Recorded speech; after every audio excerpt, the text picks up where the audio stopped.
सदियों पहले भारत के एक रहस्यमयी जंगल कालवन के किनारे एक छोटा सा गांव बसा था। गांव के बुजुर्ग कहते थे, सूरज ढलने के बाद कालवन में कदम रखना अपनी मौत को न्योता देना है। लेकिन डर हर किसी को नहीं रोकता, और कुछ लोग ऐसे भी होते हैं जिन्हें रोकने के लिए डर काफी नहीं होता।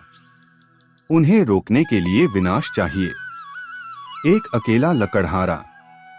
उसी गांव में रहता था भैरव। मजबूत कदकाठी का लकड़हारा, पर भीतर से टूटा हुआ इंसान। ना परिवार, ना पत्नी, ना कोई अपना। दिन भर जंगल में लकड़ियां काटना और रात को एक टूटी फूटी झोपड़ी में सन्नाटे के साथ सो जाना, यही उसकी जिंदगी थी। लोग कहते थे, इतना अकेलापन आदमी को या तो भगवान बना देता है या फिर शैतान। अमावस की रात एक शाम भैरव लकड़ियां काटते काटते वक्त भूल गया। सूरज कब डूबा उसे पता ही नहीं चला।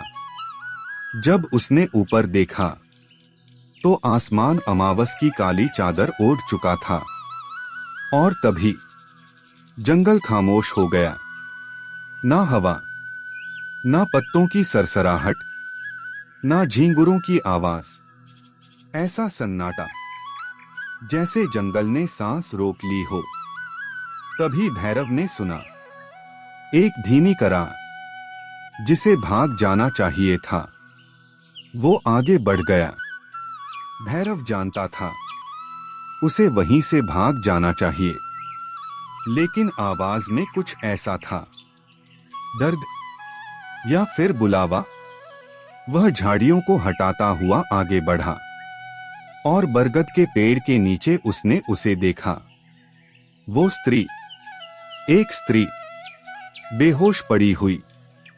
जैसे ही मशाल की रोशनी उसके चेहरे पर पड़ी, भैरव की सांसें थम गईं। वो सुंदर थी, लेकिन साधारण सुंदर नहीं। उसका रंग ऐसा था जैसे पूर्णिमा का चांद जमीन पर गिर पड़ा हो। खुले बाल, काली नागिन की तरह जमीन पर फैले हुए, कपड़े फटे हुए, लेकिन गहने राजसी। ऐसे गहने जो किसी महारानी से कम के नहीं हो सकते। लेकिन सबसे डरावनी बात, उसकी सुंदरता में खतरा था। ऐसा आकर्षण जो पास बुलाता है और पास जाने वाला जल जाता है। सोने का कलश। तभी भैरव की नजर उसके हाथों पर पड़ी। वो अपने सीने से एक कलश को कसकर पकड़े हुए थी। ना मिट्टी का, ना तांबे का, शुद्ध सोने का कलश। घने जंगल में अमावस की रात, एक बेहोश रहस्यमयी स्त्री और बेशकीमती सोना। यह संयोग नहीं था, यह जाल था। भैरव की आंखों में चमक आ गई। एक तरफ स्त्री जो उसके अकेलेपन को खत्म कर सकती थी, दूसरी तरफ धन जो उसकी गरीबी को, काम और कांचन दोनों एक साथ। ठंडी देह और पहली चेतावनी। भैरव ने उसे उठाने की कोशिश की। जैसे ही उसका हाथ स्त्री की त्वचा से टकराया, एक अजीब सी ठंडक उसके शरीर में दौड़ गई। ऐसा लगा जैसे उसने किसी बर्फ की सिल्ली को छू लिया हो। लेकिन मोह में अंधा इंसान संकेत नहीं समझता। भैरव ने उसे कंधे पर उठाया, और फिर उस सोने के कलश को भी। जंगल की चीख। जैसे ही कलश उसके हाथ में आया, जंगल में भयानक आवाज गूंजी, जैसे हजारों गिद्ध एक साथ पंख फड़फड़ा रहे हों। भैरव डर गया। चारों तरफ देखा, कोई नहीं था। उसने खुद को समझाया, वहम है। और वह उस स्त्री और कलश को लेकर अपने घर की ओर भाग पड़ा। उसे नहीं पता था वह अपने घर नहीं, अपनी तबाही को उठा लाया है। भैरव जंगल से भागता हुआ अपनी झोपड़ी तक पहुंचा। सांसें तेज थीं, दिल बेतहाशा धड़क रहा था।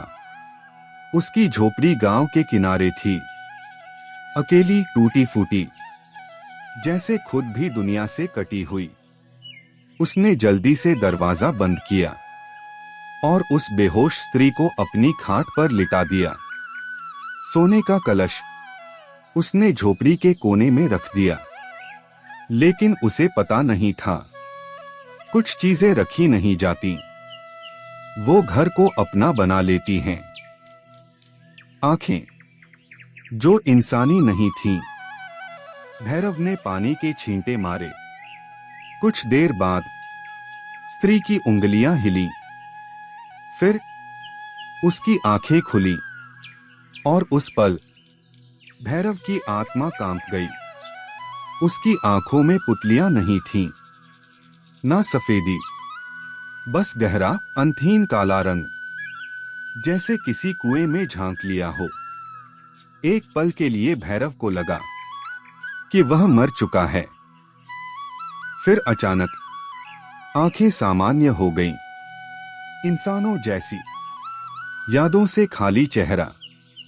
स्त्री घबराकर उठ बैठी।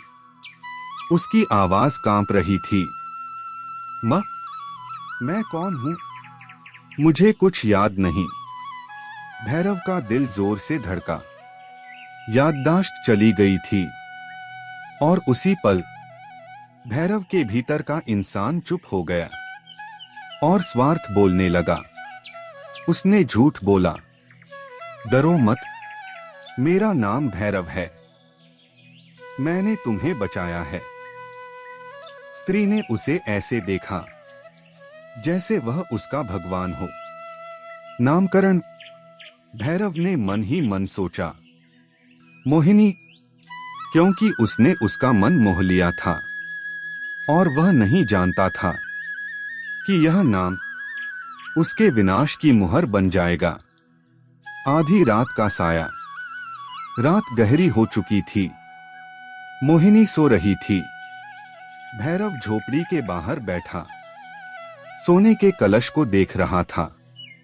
उस पर अजीब अजीब नक्काशी थी, ऐसे जानवर, ऐसे चिन्ह जो इस दुनिया के नहीं लगते थे। तभी चर्र चर्र, सूखे पत्तों के कुचलने की आवाज। कोई आ रहा था। भैरव चौंक गया। उसने तुरंत कलश को चादर के नीचे छिपा लिया। कापालिक तांत्रिक। आग की रोशनी में जो साया उभरा वह इंसान नहीं लगता था। काले कपड़े, गले में हड्डियों की माला, माथे पर लाल टीका और हाथ में चिमटा। उसकी आंखें भूखी थीं। तांत्रिक की नजर सीधे झोपड़ी पर थी जहां मोहिनी सो रही थी।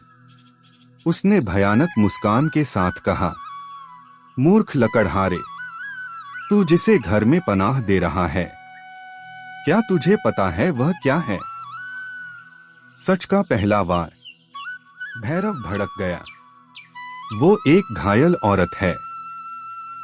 चले जाओ यहां से। तांत्रिक ठहाका मारकर हंसा। वो इंसान नहीं है, वो यक्षिणी है। यह शब्द भैरव के दिमाग में बिजली की तरह गिरा। तांत्रिक ने आगे कहा, और उसके पास एक सोने का कलश भी होगा। भैरव सन्न रह गया। तुम्हें कैसे पता?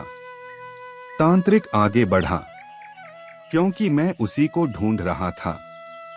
चेतावनी। तांत्रिक ने कहा, अभी भी वक्त है।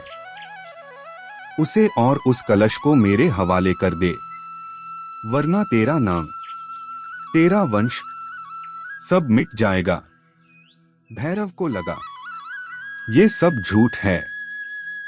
वह तांत्रिक उसकी मोहिनी और सोना छीनना चाहता है। भैरव ने कुल्हाड़ी उठा ली। वो मेरी है। तांत्रिक की हंसी गायब हो गई। उसने बस इतना कहा, याद रखना लकड़हारे, जिस दिन उसने अपना असली चेहरा देख लिया, कयामत आ जाएगी। और वह अंधेरे में गायब हो गया। खतरनाक राज। तांत्रिक की आखिरी बात भैरव के कानों में गूंजती रही। वो सोने का कलश आईना है उसका। जिस दिन उसमें उसने खुद को देख लिया, सब खत्म। भैरव ने कांपते हाथों से सोने के कलश पर गीली मिट्टी पोत दी, आईना बाहर फेंक दिया। उसने ठान लिया, मोहिनी कभी अपना चेहरा नहीं देखेगी। सच हमेशा के लिए दबा रहेगा। लेकिन सच को मिट्टी से ढक सकते हो, दफना नहीं सकते। उस रात भैरव सो नहीं पाया। झोपड़ी के बाहर हवा में अजीब सी गंध थी, जैसे लोहे पर खून लगा हो। मोहिनी अंदर सो रही थी, लेकिन उसकी सांसें सामान्य नहीं थीं। वो कभी हंसती, कभी कराहती, कभी ऐसे शब्द बुदबुदाती जो किसी इंसानी भाषा के नहीं थे। भैरव ने खुद को समझाया, डर मत, सब ठीक है। लेकिन जंगल झूठ नहीं बोलता। पहली मौत सुबह होते ही गांव में शोर मच गया। एक चरवाहा मरा पड़ा था। उसका शरीर पूरी तरह सूखा हुआ था, जैसे किसी ने उसकी सारी जान निचोड़ ली हो। चेहरे पर डर नहीं था, सुकून था। गांव वाले कांप उठे। बुजुर्ग बोले, कालवन जाग गया है। मोहिनी की बदली हुई परछाई। भैरव ने देखा, मोहिनी नदी पर नहा रही थी। सूरज की रोशनी में उसकी परछाई पानी में पड़ी, लेकिन वो परछाई उसके शरीर जैसी नहीं थी। उसमें सींग थे, लंबे नुकीले दांत और आंखें जलती हुई। भैरव ने आंखें मली।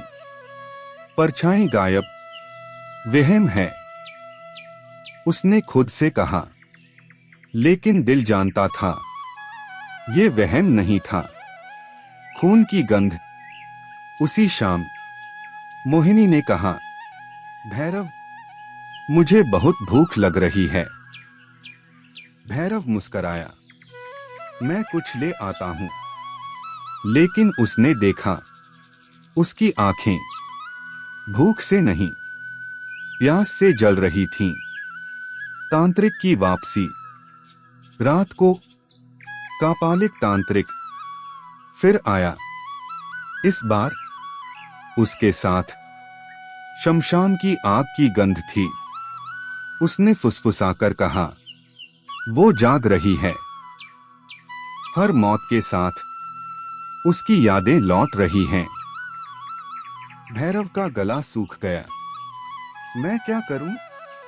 तांत्रिक ने गंभीर स्वर में कहा, या तो तू उसे सौंप दे, या फिर उस कलश को तोड़ दे। भैरव चौंक गया। अगर कलश टूटा तो उसकी आत्मा आजाद हो जाएगी, और फिर वह तुझसे प्यार नहीं करेगी। ये शब्द भैरव के सीने में छुरा बनकर उतरे। प्यार या प्रलय। भैरव अंदर गया। मोहिनी अंधेरे में बैठी थी। उसके चेहरे पर एक अजीब सी मुस्कान थी। तुम मुझे छोड़ दोगे? उसने पूछा। भैरव कुछ नहीं बोला। मोहिनी उठी और पहली बार उसने भैरव को गले लगाया। उसकी देह अब ठंडी नहीं थी, जल रही थी। भैरव की सांस अटक गई। पहली याद। मोहिनी के कानों में एक फुसफुसाहट गूंजी। कलश। उसने सिर झटक दिया। कौन है मैं? उसकी आंखों में खून की लकीर उभर आई। भैरव डर गया। उसने कलश की ओर देखा। मिट्टी झड़ रही थी, सोना चमकने लगा था। Cliff hanger. तभी गांव से एक और चीख आई। भैरव बाहर भागा। एक बच्चा बेहोश पड़ा था और उसके ऊपर मोहिनी खड़ी थी। उसके होंठ लाल थे खून से। भैरव चिल्लाया, मोहिनी, रुक जाओ। मोहिनी ने पीछे मुड़कर देखा। उसकी आंखों में अब इंसान नहीं था, बस यक्षिणी। भैरव की चीख जंगल में गूंज गई। मोहिनी पलटी। उसकी आंखों में अब कोई मासूमियत नहीं थी। वो आंखें हजारों साल पुरानी थीं। बच्चा जमीन पर गिर पड़ा। जिंदा था, लेकिन उसकी सांसें बहुत धीमी थीं। मोहिनी ने खून से सने होठों पर जीभ फेरी और बोली, भैरव, मुझे याद आ रहा है। भैरव के पैरों तले जमीन खिसक गई। यक्षिणी की स्मृति। मोहिनी ने बोलना शुरू किया और जंगल खामोश सुनने लगा। मैं कभी इंसान थी, राजा सोमदेव की बेटी। मेरा नाम था वसुंधरा। भैरव सन्न रह गया। मुझे एक तांत्रिक ने धोखे से इस कलश में बांध दिया। मेरी आत्मा, मेरी शक्ति, सब इसमें कैद है। उसकी आवाज बदल रही थी, कभी स्त्री, कभी दानव। श्राप। वसुंधरा ने कहा, हर 100 साल में मुझे मुक्त होने का अवसर मिलता है, लेकिन आजादी की कीमत होती है। उसने भैरव की ओर देखा। खून। भैरव कांप उठा। सच का भार। तभी कापालिक तांत्रिक आंख के घेरे से बाहर आया। उसने सिर झुकाकर कहा, मैं उसका कारागार था और अब उसका मुक्तिदाता। भैरव गरजा, झूठा।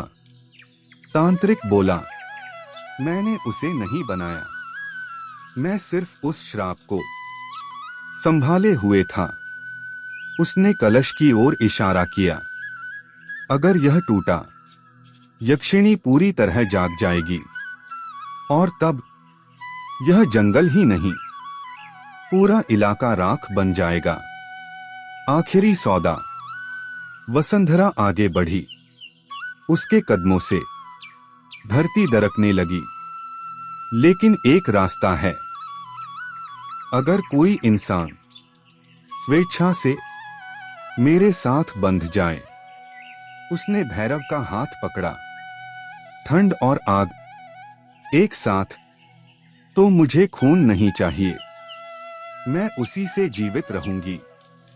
भैरव समझ गया, यह प्यार नहीं था, यह अनंत कैद थी। गांव की बलि। तांत्रिक चिल्लाया, अगर भैरव मना करता है तो अगली सुबह तक पूरा गांव खत्म हो जाएगा। भैरव ने गांव की ओर देखा। वही गांव जिसने उसे हमेशा अकेला रखा। लेकिन उसी गांव में मासूम बच्चे भी थे। अंत से पहले का क्षण। भैरव ने कुल्हाड़ी उठाई। सबने समझा वह कलश तोड़ देगा, लेकिन उसने कुल्हाड़ी अपने ही सीने की ओर मोड़ ली। मोहिनी की आंखें फैल गईं। नहीं।